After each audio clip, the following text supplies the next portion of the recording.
ജാതകം രചന ഐൻ അവതരണം ഷാഹുൽ മലയിൽ എഡിറ്റിംഗ് ഷെരീജ് പൂനൂർ നിർമ്മാണം PNR ക്രിയേഷൻസ്. വൈദേഹി അതും പറഞ്ഞ് ഫോൺ കട്ട് ചെയ്തു. ഇന്നലെ കാലത്ത് മേഘയുടെ കയ്യിൽ നിന്ന് അടി കിട്ടിയപ്പോഴേ തീരുമാനിച്ചതായിരുന്നു ഈ കാര്യം. ഒരടി കിട്ടിയെന്ന് വെച്ച് ചെയ്യാൻ പോകുന്ന കാര്യത്തിൽ നിന്ന് പിന്മാറാൻ കഴിയോ? ഇല്ല. ബാമയെ വിളിച്ച് ഗർഭിണിയാവാതിരിക്കാനുള്ള ആർക്കും സംശയം തോന്നാത്ത രീതിയിലുള്ള പൗഡർ എന്തെങ്കിലും ഉണ്ടോ എന്ന് അന്വേഷിച്ചു. ഭക്ഷണത്തിലെങ്ങാനും കലർത്തി കൊടുക്കണം. അത് ഉഷയെ ഏൽപ്പിച്ചാൽ മതി. എന്തെങ്കിലും ഭക്ഷണത്തിൽ കലർത്തി മേഘയെ കൃത്യമായി കഴിപ്പിക്കുന്ന കാര്യം അവൾ നോക്കിക്കോളും. ഇങ്ങനെയൊക്കെ ചെയ്തില്ലെങ്കിൽ വക്കോളം എത്തിയിട്ട് കുടം പൊട്ടിയതുപോലെയാവും. ഇങ്ങനെയൊക്കെ ചെയ്യുന്നത് നിയമവിരുദ്ധമായ കാര്യമാണ്. എങ്ങാനും ആരെങ്കിലും അറിഞ്ഞു കഴിഞ്ഞാൽ ആകെ പ്രശ്നമാവും. ബാമവിന് അത്ര പുണ്യാർത്ഥിയൊന്നും അല്ലാത്തതിനാൽ താൻ കൊടുക്കാമെന്ന പറഞ്ഞ കാശിൽ വീണു. എന്നാലും കാര്യങ്ങളൊക്കെ താൻ വിചാരിച്ചതിനേക്കാൾ വേഗത്തിൽ നടക്കുന്ന ആലോചിച്ചപ്പോൾ വൈദേഹിക്ക് വല്ലാത്ത സന്തോഷം തോന്നി. അല്ലെങ്കിലും അച്ഛൻ പറയുന്നത് ശരിയാണ്. ബലിരൂപിയുടെ അനുഗ്രഹമുണ്ടെങ്കിൽ ഈ ലോകം തന്നെ തന്റെ കാൽ കീഴിലാവും. ഇനി മേഘയുടെ കാര്യം കൂടെ കഴിഞ്ഞാൽ തനിക്ക് മേലെ പിന്നെ ഒന്നും ഉണ്ടാവില്ല. അതോർത്തപ്പോൾ തന്നെ വൈദേഹിയുടെ മുഖത്ത് ക്രൂരമായൊരു പുഞ്ചിരി വിരിഞ്ഞു. ജീവൻ അയച്ചു കൊടുത്ത ലൊക്കേഷൻ ലക്ഷ്യമാക്കി വൈദേഹി നീങ്ങി. ടൗണിൽ തന്നെയായിരുന്നു പൊന്നാരത്ത് ഫൈനാൻസ്. പുതിയ പെയിന്റൊക്കെ അടിച്ച് ഒരു വലിയ കെട്ടിടം. ഏറ്റവും മുകളിലായി പൊന്നാരത്ത് ഫൈനാൻസ് എന്ന് ഭംഗിയിൽ എഴുതിയിരിക്കുന്നു. പുറത്തൊന്നും ആരെയും കാണാനില്ല. ഒരു കാർ മാത്രം കിടപ്പുണ്ട്. അത് ജീവന്റെ കാർ ആയിരിക്കുമെന്ന് വൈദേഹിക്ക് തോന്നി. ആൾ ഡോറിനുള്ളിലേക്ക് കയറി. കാണാനൊക്കെ നല്ല സെറ്റപ്പ് ഉണ്ട്. 25 ലക്ഷം കൊടുക്കുന്നല്ലേ, മുതലാക്കി എടുക്കണം. അവിടെ എല്ലായിടവും നോക്കി നടക്കുമ്പോഴേക്കും ഒരു റൂമിന്റെ ഗ്ലാസ് ഡോർ തുറന്ന് ജീവൻ പുറത്തേക്ക് വന്നു. തലേ ദിവസം കണ്ടുപോലെയല്ല, ആകെ മൊത്തത്തിലൊന്ന് സുന്ദരനായിട്ടുണ്ട്. ഹായ് വൈദേഹി, വാ നമുക്ക് റൂമിലേക്ക് ഇരിക്കാം. എവിടെയൊന്നും ആരെയും കാണുന്നില്ലല്ലോ ജീവ. അവന്റെ പിന്നാലെ നടക്കുമ്പോൾ വൈദേഹി ചോദിച്ചു. ഓപ്പൺ ആയിട്ടില്ലല്ലോ, അടുത്ത ആഴ്ച ഉദ്ഘാടനം. സ്റ്റാഫുകളൊക്കെ പഴയവര് തന്നെ. പിന്നെ ഇത് CCTV ഒക്കെ ഫിറ്റ് ചെയ്യാൻ ആൾ വരുമെന്ന് പറഞ്ഞിരുന്നു. ഞാൻ പറഞ്ഞു വേണ്ട, പിന്നെ ദിവസം വന്നാൽ മതിയെന്ന്. അതെന്താ? ഒന്നും അറിയാത്ത മട്ടിൽ വൈദേഹി കണ്ണുകൾ വിടർത്തി ജീവനോട് ചോദിച്ചു. അത് പിന്നെ ഇന്നിവിടെ ഒരു സ്പെഷ്യൽ ഗസ്റ്റ് വരുന്നതല്ലേ. തന്റെ ക്യാബിനിലെ ചെറിയ ഗ്ലാസ് ടേബിൾ ചാരിന്നോട് ജീവൻ പറയുമ്പോൾ അവിടെയുള്ള കസേരയിൽ വൈദേഹി ഇരുന്ന് കഴിഞ്ഞിരുന്നു. അതാരാ സ്പെഷ്യൽ ഗസ്റ്റ്? എന്റെ മുമ്പിലിരിക്കുന്നു. ഞാനോ? അതും ചോദിച്ച് വൈദേഹി പൊട്ടിച്ചിരിച്ചു. ജീവൻ അവളുടെ ചിരി നോക്കി നിന്നു. പാദസരമുത്തുകൾ കിളുങ്ങുന്ന പോലെയുള്ള ചിരി. അവളുടെ കാതിലെ കമ്മലുകൾ ചിരിക്കനുസരിച്ച് ആടി ഉലയുന്നു. പിന്നല്ലാതെ ഇവിടുത്തെ ഏറ്റവും വലിയ ഇൻവെസ്റ്റർ എന്റെ സ്പെഷ്യൽ ഗസ്റ്റ് അല്ല പിന്നെ ആരാ? അത് കൊള്ളാം. വൈദേഹി ആ ടേബിൾ കൈകുത്തിക്കൊണ്ട് ജീവനെ തന്നെ വശ്യമായി നോക്കിയിരുന്നു. എന്നിങ്ങനെ നോക്കുന്നു? അവളുടെ അടുത്തേക്ക് ഒന്നുകൂടി നീങ്ങിന്നുകൊണ്ട് ജീവൻ ചോദിച്ചപ്പോൾ അവൾ ഞെട്ടിയതുപോലെ കണ്ണടച്ച് കാണിച്ചു. ഒന്നുമില്ല ജീവ, സിദ്ധാർത്ഥിന്റെ കല്യാണം തീരുമാനിച്ചപ്പോൾ തുടങ്ങി എൻ്റെ അച്ഛനും വീട്ടിൽ കല്യാണത്തിന് നിർബന്ധിച്ച്. ജീവൻ അറിയാലോ, എൻ്റെയും സിദ്ധുവിനെയും കല്യാണമൊക്കെ നേരത്തെ പറഞ്ഞു വെച്ചായിരുന്നല്ലോ. ഇപ്പൊ സിദ്ധുവിന്റെ കല്യാണം കഴിഞ്ഞു. അച്ഛനപ്പോൾ ആകെ ഒരു വിഷമം. അതിനെ വൈദ്യുതി അച്ഛനെ വിഷമിക്കുന്നത്. കല്യാണത്തിന് സമ്മതിച്ചു കൊടുക്കണം. അങ്ങനെ മറ്റുള്ളവർ മാത്രം സന്തോഷിച്ചാൽ പോരല്ലോ, നമുക്കൊരു സന്തോഷമൊക്കെ വേണ്ടേ? ആളുടെ അടുത്തിരിക്കുന്ന ചെറിയ ഗ്ലോബ് കൈകൊണ്ട് ജീവൻ തിരിച്ചുകൊണ്ടിരുന്നു. സംസാരത്തിൻ്റെ ഇടയിൽ അവന്റെ ചെറുവിരൽ ചെറുതായി അവളുടെ കയ്യിൽ തട്ടുകയും ചെയ്തു. കൈകൾ മുട്ടുന്ന രണ്ടാളും അറിഞ്ഞെങ്കിലും പരസ്പരം അറിയാത്ത പോലെ ഇരുന്നു. ശരിയാ ജീവ, പക്ഷെ നമുക്കിണങ്ങുന്ന ഒരാളെ കണ്ടെത്തണ്ടേ? എനിക്കിപ്പോൾ തോന്നുക ഞാൻ കുറച്ചു മുന്നേ തന്നെ ജീവനെ കാണായിരുന്നു എന്ന്. വൈദേഹി എന്താ പറഞ്ഞ്? ആളുടെ പെട്ടെന്നുള്ള തുറന്ന പറച്ചിലിൽ ജീവൻ അത്ഭുതപ്പെട്ടുകൊണ്ട് ചോദിച്ചു. അത് പിന്നെ ജീവ, ഞാൻ എന്തൊക്കെയോ ഓർത്തുകൊണ്ട് സോറി. ഇതാ ചെക്ക്, ഞാൻ എമൗണ്ട് എഴുതി സൈൻ ചെയ്തിട്ടുണ്ട്. എപ്പോഴെങ്കിലും മാറിയെടുക്കാം. 25 ലക്ഷം തേച്ചുണ്ട്. ആൾ നീട്ടിയ ചെക്ക് അവൻ യാന്ത്രികമായിട്ടാണ് വാങ്ങിയത്.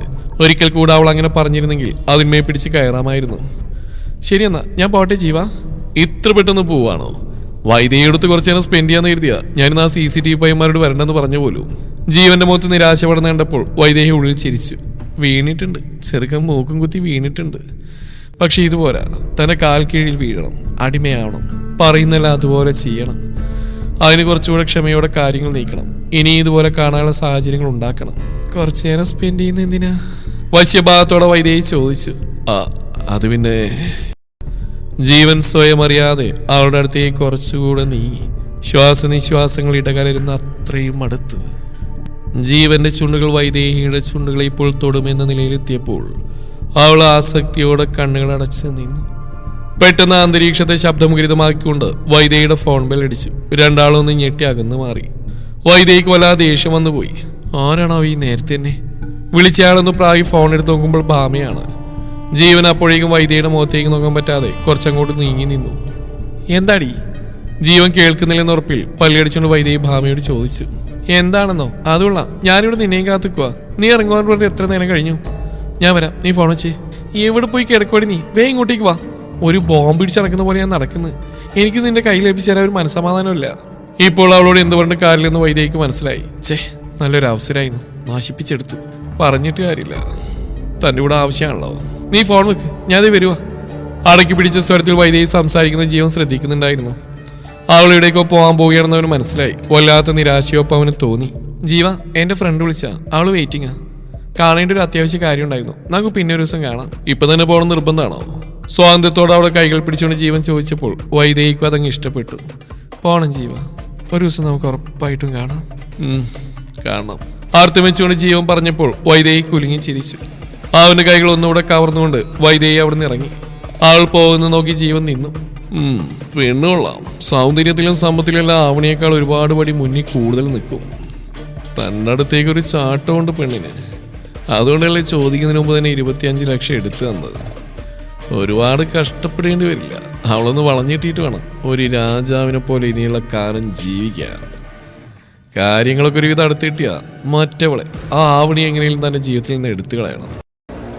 ഏത് നേരത്താണ് അവ എടുത്ത് തലയിൽ വെക്കാൻ തോന്നിയത്? ജീവൻ തന്നെ മനക്കോട്ടുകൾ ഓരോന്നായി കെട്ടിത്തുടങ്ങി. വൈദേഹി ബാമയുടെ അടുത്തെത്തിയപ്പോൾ അവൾ മുള്ളിന്മേൽ നിൽക്കുന്ന പോലെയാണ് നിന്നിരുന്നത്. ഉടനെ തന്നെ പറഞ്ഞ പണം കൊടുത്ത് സാധനം വൈദേഹി കയ്യിൽ വാങ്ങി. വൈദേഹി, അപ്പം എല്ലാം പറഞ്ഞ പോലെ നമ്മൾ കണ്ടിട്ടില്ല. നീ എനിക്കൊന്നും തന്നിട്ടില്ല, ഞാൻ നിനക്കൊന്നും തന്നിട്ടില്ല, കേട്ടല്ലോ. നീ ഒന്ന് പോയടി പേടിത്തുണ്ടി. ബാമയെന്ന് പുച്ഛിച്ചുകൊണ്ട് വൈദേഹി പെട്ടെന്ന് തന്നെ അവിടെ അടുത്തുനിന്ന് പോന്നു. പിന്നെ നേരെ പോയ തറവാട്ടിലേക്കാണ്. അങ്ങോട്ടേക്ക് കയറി ചെല്ലുമ്പോൾ തന്നെ രേണുക തറച്ചു നോക്കുമ്പോൾ അവൾ കണ്ടില്ലെന്ന് അടിച്ചു. തറച്ചു നോക്കിയതിന് മറുപടി അങ്ങോട്ടൊരു 10 നോട്ടം കൊടുക്കാൻ അറിയാൻ പാടില്ലായിട്ടല്ല, ഇപ്പൊ അവരുമായി വഴക്കൂടാനുള്ള സമയമില്ല. പേരിനൊന്ന് അമ്മമ്മയെ കണ്ട് വൈദേഹി ഉഷയെ അന്വേഷിച്ചിറങ്ങി. വീടിന്റെ പിന്നാമ്പുറത്ത് വിറക് വെട്ടുന്ന തമിഴിന്റെ അടുത്തുനിന്നും വിറക് കഷ്ണങ്ങൾ പെറുക്കിയെടുത്ത് അടുക്കളയിലേക്ക് കൊണ്ടുവയ്ക്കായിരുന്നു സുജാതയും ഉഷയും. പെട്ടെന്ന് വൈദേഹി പിന്നിൽ വന്നിന്ന് കണ്ടപ്പോൾ സുജാത ഒന്ന് പേടിച്ചെങ്കിലും ഉഷ അവളെ നോക്കി ബഹുമാനപൂർവ്വം പുഞ്ചിരിച്ചു. ഉഷേ, എനിക്ക് കുറച്ച് വെള്ളം എടുത്ത് തന്നെ, വല്ലാണ്ട് ദാഹിക്കുന്നു. ഉഷയുടെ കയ്യിൽ നിറയെ വിറക് പെറുക്കി വെച്ചിരിക്കുകയാണ്. സുജാതയാണെങ്കിൽ വിറകെടുക്കാൻ പോകുന്നേ ഉള്ളൂ. നീ അവിടെ നിന്നോ ഉഷേ, ഞാൻ എടുത്തു കൊടുത്തോളാം. ഉഷയ്ക്ക് ബുദ്ധിമുട്ടാവേണ്ടെന്ന് കരുതി സുജാത സാരി തലപ്പുണ്ട് മുഖമം തുടച്ച് വൈദേഹിക്ക് വെള്ളം എടുത്തു കൊടുക്കാനായി അടുക്കളയിലേക്ക് നടന്നു. നീ എവിടേക്കാടി? വൈദേഹിയുടെ അലർച്ച കേട്ടപ്പോൾ സുജാത തിരിഞ്ഞു നിന്നു. അത് വൈദേഹി മോൾക്ക് വെള്ളം എടുക്കാൻ. നിനക്കതിന് എന്നാടി? സുജാത എന്ന് നിന്റെ പേര് മാറ്റി ഉഷ എന്ന് പേരിട്ട്. ഞാൻ ഉഷയോടെ പറഞ്ഞ് വെള്ളം എടുക്കാൻ. നീയാണോടി ഉഷ? അല്ല. വൈദേഹിയുടെ അലർച്ചയിട്ട് പേടിച്ചോണ്ട് സുജാത പറഞ്ഞു. എന്നാ നീ നിന്റെ പണി നോക്കിപ്പോ. ഉഷേ, വെള്ളം എടുക്ക്. കേട്ട പാതി കേൾക്കാത്ത പാതി ഉഷ കയ്യിലിരുന്ന വിറകുകൾ മുഴുവൻ നിലത്തേക്ക് ഇട്ടു. നേരെ വൈദേഹിക്ക് വെള്ളം എടുക്കാനായി ഓടി. സുജാതയൊന്ന് പേടിപ്പിച്ച് നോക്കിക്കൊണ്ട് വൈദേഹി അവിടെ പിന്നാലെയും പോയി. ഉഷ വൈദേഹിക്ക് വെള്ളമെടുത്തു കൊടുത്തപ്പോൾ ആ ഗ്ലാസ് താഴെ വാങ്ങി വെച്ച വൈദേഹി 3 കെട്ട് നോട്ടുകൾ ഉഷയുടെ കയ്യിലേക്ക് വെച്ച് കൊടുത്തു. ആ നോട്ടുകെട്ടുകൾ കണ്ട് ഉഷയുടെ കണ്ണുകളിൽ. അയ്യോ, ഇതെന്താ മോളെ, ഇതെനിക്കാണോ? പിന്നെ നിനക്കല്ലാതെ. പക്ഷെ ഉഷ, ഒരു കാര്യമുണ്ട്. ഞാൻ ഇങ്ങനെയൊക്കെ ചെയ്തു തരുമ്പോൾ പകരം എനിക്കെന്തെങ്കിലും സഹായം നീ ചെയ്തു തരേണ്ടി വരും. എന്താ മോളെ, എന്തായാലും അത് ഈ ഉഷ ചെയ്തു തരും. വൈദേഹി തന്റെ കയ്യിലിരുന്ന പൊടിയുടെ ഡപ്പി ഉഷയുടെ കയ്യിലേക്ക് വെച്ച് കൊടുത്തു. ഏതിനാണെന്ന് നീ തിരക്കരുത്. ഈ പൊടി മേഘയ്ക്ക് എങ്ങനെയെങ്കിലും നീ എല്ലാ ദിവസവും ഒരു സ്പൂൺ വെച്ചിട്ട് കൊടുക്കണം. അതെങ്ങനെ വേണമെങ്കിലും കൊടുക്കാം. പാലിലോ ഭക്ഷണത്തിലോ അങ്ങനെ എന്തിലും വേണമെങ്കിലും കലർത്തി കൊടുക്കാം. എന്തിനാണെന്ന് ചോദിക്കരുതെന്ന് ആദ്യമേ വാണി തന്നിരുന്നുകൊണ്ട് ഉഷ വൈദേഹി പറഞ്ഞതിനൊക്കെ ശ്രദ്ധയോടെ തലയാട്ടി. ഈ പൊടി മുഴുവൻ തീർന്നു കഴിഞ്ഞാൽ ഇതുപോലൊരു 4 കെട്ടുകൾ കൂടെ നിന്റെ കയ്യിലേക്ക് ഞാനങ്ങ് വെച്ചുതരും. എന്താ, നിനക്കിതിന് പറ്റില്ല? ഞാൻ വേറെ എന്തെങ്കിലും വഴി നോക്കണോ? ആ നോട്ടുകെട്ടുകൾ ചൂണ്ടിക്കാണിച്ചോട് വൈദേഹി പറഞ്ഞപ്പോൾ ഉഷയുടെ കണ്ണുകൾ തള്ളി പുറത്തേക്ക് വരുമെന്ന നിലയിലായി. അയ്യോ എൻ്റെ പൊന്നു മോളെ, വേറെ വഴി നോക്കണ്ട. ഈ ഉഷ ഒന്നും തിരക്കില്ല. പറഞ്ഞ പോലൊക്കെ ഞാൻ ചെയ്തോളാം. ഭവ്യതയോട് ഉഷ പറഞ്ഞപ്പോൾ തൻ്റെ ഒരു വലിയ തലവേദന ഒഴിഞ്ഞ സന്തോഷത്തിൽ വൈദേഹി ചിരിച്ചു. ഏറിയാൽ ഒരു 2 മാസം, അതിനുള്ളിൽ ആ പൊടി കഴിയും. അപ്പോഴേക്കും മേഘയുടെ കാര്യത്തിൽ തീരുമാനം ഉണ്ടാക്കണമെന്ന് വൈദേഹി തീരുമാനിച്ചുറപ്പിച്ചു. മേഘയുടെ വീട്ടിൽ നിന്ന് തിരിച്ച് സിദ്ധാർത്ഥിന്റെ വീട്ടിലേക്ക് പോകാനൊരുങ്ങിയായിരുന്നു മേഘ. ആവണിയുടെ സഹായത്തോടെ സിദ്ധാർത്ഥിന്റെ വീട്ടിൽ നിന്ന് കൊണ്ടുവന്ന മനോഹരമായ പട്ടുസാരിയായിരുന്നു അവൾ ഉടുത്തുകൊണ്ടിരുന്നത്. ആവണിയുമായി മേഘ ഇപ്പോൾ നല്ല കൂട്ടാണ്. അല്ലെങ്കിലും ജീവനോടുള്ള ദേഷ്യം അവളോട് കാണിക്കേണ്ട ആവശ്യമില്ലല്ലോ. സാരി ഉടുത്തു കഴിഞ്ഞപ്പോൾ ആവണി സ്വർണ്ണാഭരണങ്ങൾ ഓരോന്നായി മേഘയെ ധരിപ്പിച്ചു തുടങ്ങി. ചടങ്ങ് കഴിഞ്ഞ് ചെല്ലുമ്പോൾ ഒരു മണവാട്ടിയെ പോലെ തന്നെ വേണം സിദ്ധാർത്ഥിന്റെ വീട്ടിലേക്ക് ചെന്ന് കയറാൻ. എന്തോ വല്ലാത്തൊരു സങ്കടം മേഘയെ വന്ന് പൊതിയുന്നുണ്ടായിരുന്നു. കല്യാണം കഴിഞ്ഞ സമയത്ത് സിദ്ധുവേട്ടന്റെ വീട്ടിൽ പോകുമ്പോൾ പിറ്റേ ദിവസം തന്നെ തന്റെ വീട്ടിലേക്ക് വരുമല്ലോ എന്ന പ്രതീക്ഷയുണ്ടായിരുന്നു. പക്ഷെ ഇനി മുതൽ അങ്ങനെയൊന്നില്ല. ചടങ്ങുകളൊക്കെ കഴിഞ്ഞത് കാരണം ഇനി മുതൽ സൗകര്യവും സമയമൊക്കെ ഒത്തുവന്നാൽ മാത്രമേ തന്റെ വീട്ടിലേക്ക് വരാൻ പറ്റുകയുള്ളൂ. ഓരോന്ന് ആലോചിച്ചപ്പോൾ മേഘയുടെ കണ്ണുകൾ നിറഞ്ഞു. എന്തേ മേഘ, എന്തിനാ കരയുന്നേ? ഇടയ്ക്കൊന്ന് മേഘ കണ്ണുടക്കുന്ന കണ്ടപ്പോൾ ആവണി ആശങ്കയോട് ചോദിച്ചു. ഒന്നുമില്ല ആവണി, ഇവിടുന്ന് പോയാലുള്ള കാര്യങ്ങളെക്കുറിച്ച് ആലോചിച്ചപ്പോൾ ഇനി നമുക്ക് തോന്നുന്ന പോലെ ഇങ്ങോട്ടേക്ക് വരാൻ പറ്റില്ലല്ലോ. മേഘ പറയുന്ന കേട്ടപ്പോൾ ആവണി തൻ്റെ കാര്യം ഓർത്തു. സ്ത്രീധനം പോരാ എന്നും പറഞ്ഞ് എത്ര നാൾ എത്തിയിട്ടാണ് താൻ തൻ്റെ വീട്ടിലേക്കൊന്ന് എത്തി നോക്കിയത്. അതൊക്കെ ഇപ്പോഴേ ആലോചിക്കുന്ന എന്തിനാ മേഘയെ? അതൊക്കെ അതിൻ്റെ വഴിക്കങ്ങ് പോയിക്കോളും. സിദ്ധാർത്ഥേട്ടൻ നല്ലയാളാണ്. മേഘ ഒരു തരത്തിലും ചേട്ടൻ ബുദ്ധിമുട്ടിക്കില്ല. എനിക്കറിയാമണി. എന്നാലും ഇനി അച്ഛനും അമ്മയും അനിത്യമാരൊന്നും കാണാതെ നമുക്കറിയാത്ത സാഹചര്യങ്ങളിലൂടെയൊക്കെ നമ്മൾ കടന്നു പോകണ്ടേ? അതൊക്കെ ഓർത്തപ്പോൾ ചെറിയൊരു സങ്കടം, അത്രയേ ഉള്ളൂ. മേഘ തന്നെ നിറഞ്ഞ കണ്ണുകൾ തുടച്ചു. അപ്പോഴാണ് സിദ്ധാർത്ഥ് മുറിയിലേക്ക് കയറി വന്ന്. കഴിഞ്ഞില്ല ഇതുവരെ? ആവണി ഉണ്ടായിരുന്നു അവിടെ, ഞാനൊന്ന് കുറച്ച് കഴിഞ്ഞിട്ട് വരാം. അകത്തേക്ക് കയറിയപ്പോഴാണ് സിദ്ധാർത്ഥ ആവണിയെ കണ്ട്. അപ്പോൾ തന്നെ തിരിച്ചിറങ്ങാൻ പോയ അവൻ ആവണി തിരിച്ചു വിളിച്ചു. ചേട്ടാ ഞാൻ പോവാ, ഒരിക്കൽ കഴിഞ്ഞു, ഇങ്ങോട്ട് പോന്നോ? ആവണി അതും പറഞ്ഞ് മേഘയോട് പോവാണെന്ന് പറഞ്ഞ് വേദന പുറത്തേക്ക് ഇറങ്ങിപ്പോയി. സിദ്ധാർത്ഥ മേഘ അടിമുടിയും നോക്കി. പട്ട് സാരിയൊക്കെ എടുത്ത് മുല്ലപ്പൂ വെച്ച് നിറയെ ആഭരണങ്ങളും ധരിച്ച് മണവാട്ടി പെണ്ണായി നിൽക്കുന്നുണ്ട് അവൾ. സുന്ദരിയായിട്ടുണ്ടല്ലോ. മേഘയുടെ അടുത്ത് ചെന്ന അവളുടെ മുഖം തന്റെ കൈക്കുമ്പിളിൽ കോരിയെടുത്ത് രണ്ട് കവിളുകളിലും മാറി മാറി ചുംബിച്ചുകൊണ്ട് സിദ്ധാർത്ഥ് പറഞ്ഞപ്പോൾ മേഘയ്ക്ക് നേരത്തെ തോന്നിയ സങ്കടമൊക്കെ മാഞ്ഞുപോയി. ശരിക്കും? കണ്ണുകൾ വിടർത്തി മേഘ ചോദിച്ചപ്പോൾ അവൻ പുഞ്ചിരിയോടെ തലയാട്ടി. ഏട്ടനും സുന്ദരനായിട്ടുണ്ട്. അവന്റെ ഷർട്ടിൽ ഒന്ന് പിടിച്ചുകൊണ്ട് മേഘ പറഞ്ഞപ്പോൾ സിദ്ധാർത്ഥ അവളെ തന്റെ നെഞ്ചോട് ചേർത്ത് പിടിച്ച്. ഒന്നും ആലോചിച്ച് വിഷമിക്കണ്ട കേട്ടോ, എന്റെ അച്ഛനും അമ്മയൊക്കെ പാവങ്ങളാ. അവർ മേഘയെ സ്വന്തം മകളെ പോലെ കാണുകയുള്ളൂ. പിന്നെ മറ്റവളെങ്ങാനും ശല്യത്തിന് വന്നാൽ ഓടിച്ചു വിട്ടേക്ക്. എന്ത് വിഷമമുണ്ട് എന്നോട് പറഞ്ഞാൽ മതി, ഞാൻ നോക്കിക്കോളാം. സിദ്ധാർത്ഥ അങ്ങനെ പറഞ്ഞപ്പോൾ അവൾ സ്നേഹത്തോടെ അവനെ നോക്കി.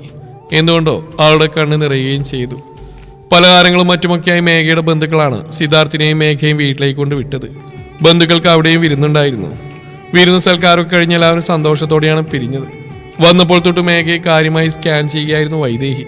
മുഖത്ത് വല്ലാത്ത രക്തപ്രസാദവും തിളക്കൊക്കെയുണ്ട്.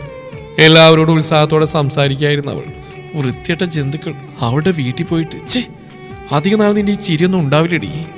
ദേഷ്യം കൊണ്ട് വൈദേഹി പല്ലിറുമി. പിന്നെ വൈദേഹി അവിടെ നിന്നില്ല, വേഗം തന്റെ വീട്ടിലേക്ക് പോയി. കിടക്കാൻ നേരമായപ്പോൾ കുടിക്കാനുള്ള വെള്ളമെടുക്കാൻ അടുക്കളയിലേക്ക് ചെന്നായിരുന്നു മേഘ. സിദ്ധാർത്ഥ് പുറത്തെവിടെ നിന്നോ വീഡിയോ കോൾ ചെയ്യുകയാണ്. മോളെ ഇന്ന തിളപ്പിച്ചാറ്റിയ വെള്ളം ജഗ്ഗിലേക്ക് ഒഴിക്കുമ്പോൾ പുറകിൽ നിന്നൊരു പാൽ ഗ്ലാസ് തന്നെ നേരെ നീണ്ടുവരുന്നത് മേഘ കണ്ടു. ഉഷയാണ്. ഇതെന്താ ചേച്ചി? ഇത് പാല്, മോൾ കുടിക്കാൻ. അയ്യോ എനിക്കിതൊന്നും വേണ്ട, പാൽ കുടിക്കുന്ന ശീലമൊന്നുമില്ല. പിന്നെ അതുമാത്രമല്ല, ഇതിന്റെ സ്മെല്ല് എനിക്ക് അത്രയ്ക്ക് അങ്ങോട്ട് പിടിക്കില്ല. അയ്യോ അങ്ങനെ പറയില്ലേ മോളെ, തറവാട്ടമ്മ പ്രത്യേകം പറഞ്ഞ മോളെ കൊണ്ട് രാത്രി പാല് കുടിപ്പിക്കണമെന്ന്. അയ്യോ എനിക്ക് വേണ്ട ചേച്ചി, വേണ്ടാഞ്ഞിട്ടാ, മേഘ അസ്വസ്ഥതയോടെ പറഞ്ഞു.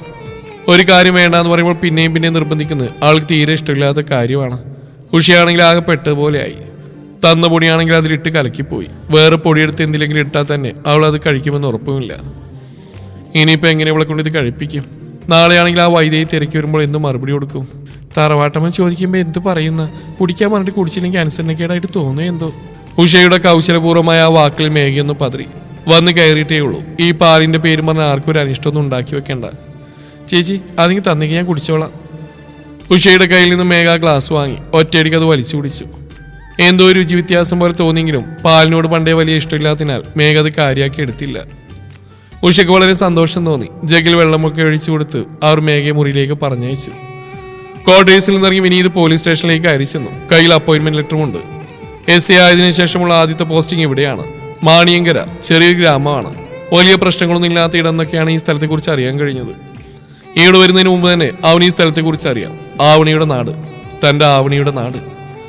ഇപ്പൊ അവളെ പറ്റി അങ്ങനെയൊന്നും വിചാരിക്കാൻ പാടില്ലെന്നറിയാം. എന്നാൽ ഇടയ്ക്കൊക്കെ മനസ്സ് പതറിപ്പോകുന്നു. എവിടെയായിരുന്നാലും അവൾ സുഖമായിട്ടിരിക്കട്ടെ. സാറ് വാ. CIയുടെ മുറിയിലേക്ക് കോൺസ്റ്റബിൾ എന്ന് വിളിച്ചപ്പോൾ വിനീത് ഓർമ്മകളിൽ നിന്നുണർന്നു. അവിടെ നിന്ന് എഴുന്നേറ്റു. ഉള്ളിലുണ്ടായിരുന്ന CI ജിബിൻ വിനീതിനെ പരിചയഭാഗത്തോടെ പുഞ്ചിരിച്ചു. വിനീതിന്റെ ഫ്രണ്ട് ജോയലിന്റെ ചേട്ടനാണ് ജിബിൻ. നേരത്തെ അവർ തമ്മിൽ പരിചയമുണ്ട്. ഇന്ന് ജോയിൻ ചെയ്യുന്നുണ്ടോ? ഇല്ല, നാളെ. താമസസ്ഥലമൊക്കെ ശരിയായോ? ഫോർമാലിറ്റീസ് ഒക്കെ കഴിഞ്ഞപ്പോൾ ജിബിന് വിനീതിനോട് വിശേഷങ്ങൾ തിരക്കി. ഞാൻ ഇന്നലെ വന്ന ക്വാർട്ടേഴ്സിലായിരുന്നു. അവിടെ നിന്ന് മാറി താമസിക്കാനാണ് വിചാരിക്കുന്നത്. കുറച്ച് കഴിയുമ്പോൾ അച്ഛനെ കൂടെ കൊണ്ടുവരണമെന്നുണ്ട്. ആണോ? എങ്കിൽ നമ്മുടെ കോൺസ്റ്റബിളിനോട് പറഞ്ഞാൽ മതി. പുള്ളിയുടെ നാടായത്. പുള്ളിക്ക് പരിചയമുള്ള ബ്രോക്കർമാരൊക്കെ ഉണ്ടാവും. പറ്റിയ സ്ഥലം തന്നെ കാണിച്ചു തരൂ. ഞാൻ റെന്റിനടുത്ത വീട് നമ്മുടെ കോൺസ്റ്റബിളിന്റെ കെയർ ഓഫിൽ കിട്ടിയ വീടാണ്. ഇവിടുന്ന് ഒരു അരമണിക്കൂർ ദൂരം ഉണ്ടാവും വിനീതിന്റെ സ്റ്റേഷനിലേക്ക്.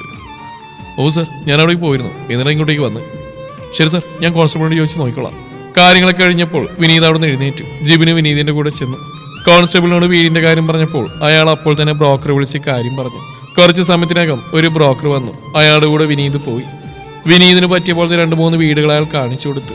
3-ാമത്തെ വീട് വിനീതിന് ഇഷ്ടാവുകയും ചെയ്തു. അന്ന് തന്നെ അഡ്വാൻസ് കൊടുത്ത് കരാർ എഴുതി. പിറ്റേന്ന് താമസിക്കാൻ വരാമെന്ന് പറഞ്ഞ് വിനീത് അവിടെ നിന്ന് ഇറങ്ങി. പിന്നെ നേരെ പോയത് ടൗണിലേക്കാണ്. പുതിയ വീട്ടിലേക്ക് താമസിക്കാൻ ആവശ്യമായ കുറച്ച് സാധനങ്ങളൊക്കെ വാങ്ങണം. ഇന്ന് രാത്രി ജിബിന്റെ വീട്ടിലേക്ക് ഭക്ഷണത്തിന് വിളിച്ചിട്ടുണ്ട്. അതുകൊണ്ട് വിനീത് പുറത്തുനിന്ന് ഫുഡൊന്നും വാങ്ങിയില്ല. അത്യാവശ്യം വേണ്ട ഫർണിച്ചറുകളും മറ്റും വീട്ടിൽ സാധനങ്ങളൊക്കെയായി ഒരു വണ്ടിയും വിളിച്ച് വിനീത് പുതിയ വാടക വീട്ടിലേക്ക് ചെന്നു.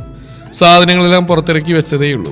അവനെ കണ്ടപ്പോൾ താക്കോലുമായി വന്ന ഓണറോട് നാളെ വരികയുള്ളൂ എന്ന് പറഞ്ഞ് വിനീത് അവിടെ നിന്ന് ഇറങ്ങി. രാവിലെ മുതലുള്ള അലച്ചില്ലാണ്. നല്ല ക്ഷീണമുണ്ട്. നേരെ ക്വാർട്ടേഴ്സിലേക്ക് ചെന്ന് നന്നായി കിടന്നുറങ്ങി. 7 മണി കഴിഞ്ഞ് എഴുന്നേറ്റപ്പോൾ മൊബൈലിൽ ജിബിന്റെ 2 മിസ് കോൾ കിടപ്പുണ്ട്. ഉടനെ തന്നെ തിരിച്ചു വിളിച്ചു. രാത്രി ഭക്ഷണത്തിന് കാണാതായപ്പോൾ വിളിച്ചതായിരുന്നു ജിബിൻ. ഉടനെ തന്നെ എത്താമെന്ന് പറഞ്ഞ് വിനീത് കുളിക്കാൻ കയറി. ലൊക്കേഷൻ നോക്കി വീട്ടിലേക്ക് എത്തുമ്പോൾ പുറത്തുള്ള റോഡിൽ ജിബിൻ കാത്തിരിപ്പുണ്ടായിരുന്നു. കയ്യിൽ കരുതിയിരുന്ന കളിപ്പാട്ടങ്ങളും സ്വീറ്റ്സും ഒക്കെ ജിബിന്റെ 3 വയസ്സുള്ള കുഞ്ഞിന്റെ കയ്യിലേക്ക് വിനീത് വെച്ചു കൊടുത്തു. പരിചയമില്ലാത്ത നാടല്ലേ, അതാ കാണാതായപ്പോൾ വിളിച്ച്. വിനീതിനെയും കൂട്ടി വീട്ടിലേക്ക് വരുന്നതിൽ ജിബിൻ പറഞ്ഞു, ഞാനൊന്ന് ഉറങ്ങിപ്പോയി സർ, കുറച്ചു നേരത്തെ എഴുന്നേറ്റ്, അതാ വൈകിയത്. ദേ സാറുവിളിയൊക്കെ സ്റ്റേഷനിൽ, ഇവിടെ ഒന്നും വേണ്ട കേട്ടല്ലോ. പുറത്തു പതിയെ തട്ടിക്കൊണ്ട് ജിബിൻ പറഞ്ഞപ്പോൾ വിനീത് പതിയെ ചിരിച്ചു. വിനീത് വരുന്നതിനാൽ ജിബിന്റെ ഭാര്യ കാര്യമായിട്ട് ഫുഡൊക്കെ ഉണ്ടാക്കിയിരുന്നു. ഫ്രൈഡ് റൈസും ചില്ലി ചിക്കനും കഴിച്ച ശേഷം വെറുതെ പുറത്ത് 2 കസേരകൾ എടുത്തിട്ട് വിനീതും ജീപ്പിനും സംസാരിക്കാനായിരുന്നു. ജോലിനി എന്നേട്ടായി നാട്ടിലേക്ക്? അറിയില്ലടാ പോനെ, അവന്റെ വരവിങ്ങനെ നീണ്ടു പോവാ. ഒരു കാര്യം പറഞ്ഞു വെച്ചിട്ട് 6 മാസത്തോളായി. ആ പെണ്ണിന്റെ വീട്ടുകാരാണെങ്കിൽ വിളിയോട് വിളി. അവനോട് ഇത് വല്ലതും പറഞ്ഞാൽ തലയിൽ കയറുവോ? ജോയലിന്റെ കല്യാണം ഉറപ്പിച്ച് വെച്ചിട്ട് 4 കുറേ. അവനിപ്പോൾ ദുബായിലാണ് വർക്ക് ചെയ്യുന്നത്. ജീവൻ പറഞ്ഞിട്ട് വിനീത് വെറുതെ ചിരിച്ചതേ ഉള്ളൂ. അല്ല, നിങ്ങൾ സമപ്രായക്കാരൊക്കെ അല്ലേ? നിന്റെ കാര്യമൊക്കെ എങ്ങനെ?